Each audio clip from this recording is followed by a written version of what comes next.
सुशीबेन शाह हमारे साथ में है, शिवसेना की प्रवक्ता। एकनाथ शिंदे का एक बार फिर साबित करना विधानसभा चुनाव के बाद में, जिस तरीके से नतीजे यहां पर दिख रहे हैं कि ठाणे में आप आगे चल रहे हैं, कल्याण डोंबिवली आप एक तरीके से जीत चुके हैं, नासिक में अजीत पवार के साथ मिलकर एकनाथ शिंदे की पार्टी वहां पर ठीक ठाक कर रही है, संभाजीनगर में भी आप नंबर 2 पर, बीजेपी 20 और 18 पर एकनाथ शिंदे आपकी पार्टी शिवसेना। और यहां पर भी आप देख सकते हैं कि मुंबई में क्या हो रहा है। क्या हम कहें, जिस तरीके से अंजना कह रही थी कि ठाकरे लेगेसी आपके पास में, या ये एकनाथ शिंदे की लेगेसी मानी जाए? सुशीबेन, एकनाथ शिंदे जी की मानी जाए, क्योंकि एकनाथ जी शिंदे एक ही नेता है शिवसेना के, धनुष बाण के, कि वो जा रहे हैं हिंदू हृदय सम्राट वंदनीय बाला साहब ठाकरे की लेगेसी को लेके। आप देखिए, he calls himself dedicated common man. जैसे अंजना जी ने कहा कि उनका प्रवास, I think I'm not on the screen, but doesn't matter. You are on the screen. You are on the screen, ma'am, and you are being heard. All right, I'm very glad. So as आपने, because I cannot see in my screen, doesn't matter. But जिस प्रकार से उन्होंने, आपने जैसे कहा, उनका जो प्रवास था, फ्रॉम कार्यकर्ता, छोटे से कार्यकर्ता चीफ मिनिस्टर तक, वो ही हिसाब से आप देखेंगे हर उम्मीदवार को ताकत देने का काम वो करते हैं। पूरे महाराष्ट्र में उन्होंने 17 जगह विजिट किए खुद, फिर वो प्रचार सभा हो या रोड शो हो या शाखा बेटी हो, लेकिन और मुंबई में हर एक उम्मीदवार के साथ वो उनके प्रचार में गए, उनके प्रसार में गए हैं, और एक उम्मीदवार के साथ 2-2 आमदार जुड़े थे।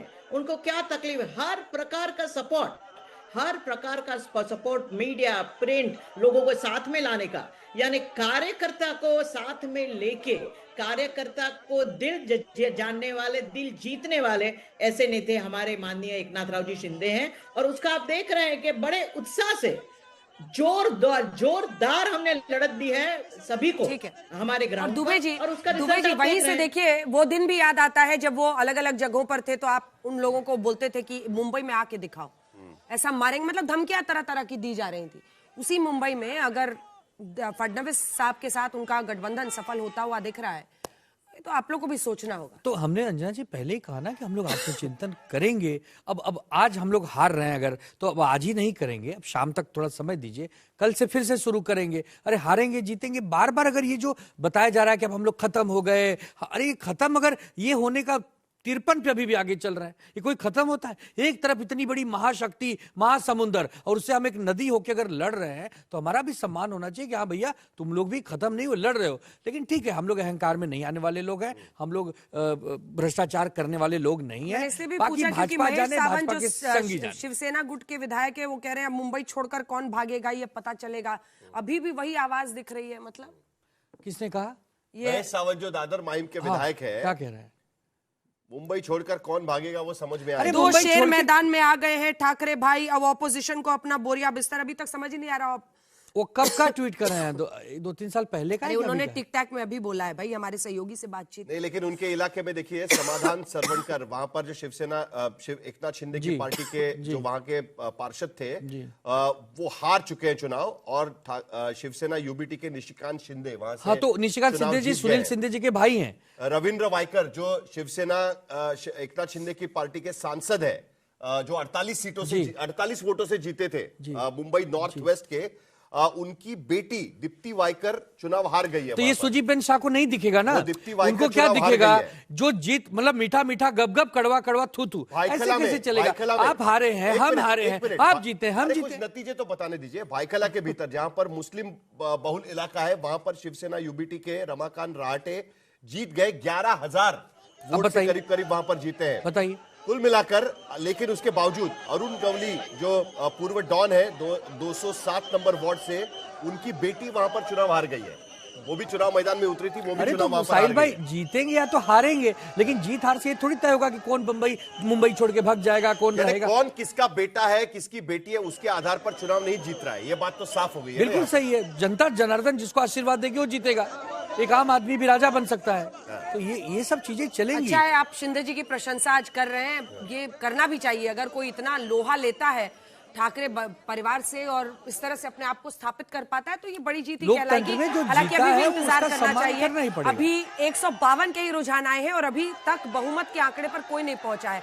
बहुत कम वोट्स का मार्जिन होता है, बाजी कई बार इधर उधर भी हो जाती है, लेकिन हाँ अगर कांग्रेस साथ आती तो क्या अलग कहानी होती। अब तो उस पर भी संशय है, क्योंकि देखिए साहिल, 4 वार्ड्स में ही कांग्रेस आगे है, 53 पर ये लोग जरूर दिखाई देंगे। कांग्रेस पिछली बार 30 सीटें जीत चुकी थी और इस बार 4 ही नागपुर वार्ड में में 94। नहीं, नागपुर में तो बात एकदम साफ हो गई है ना। नागपुर में वन साइड 100 सीटों के करीब बीजेपी वहां पर पहुंच जाएगी, ये सॉफ्ट नजर आ रहा है वहां पर।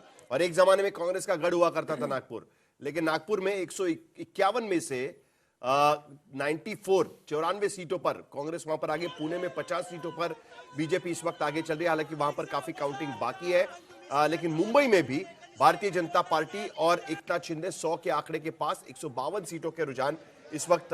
अरे जरा रुझान की बड़ी बात जरा एक बार लोगों को दिखा देते हैं कि किस तरीके से रुझानों में साफ, जरा फुल फ्रेम चलाइएगा तो सबको पता चलेगा कि क्या है रुझानों की बड़ी बातें, वो भी यहां पर नजर आएगी।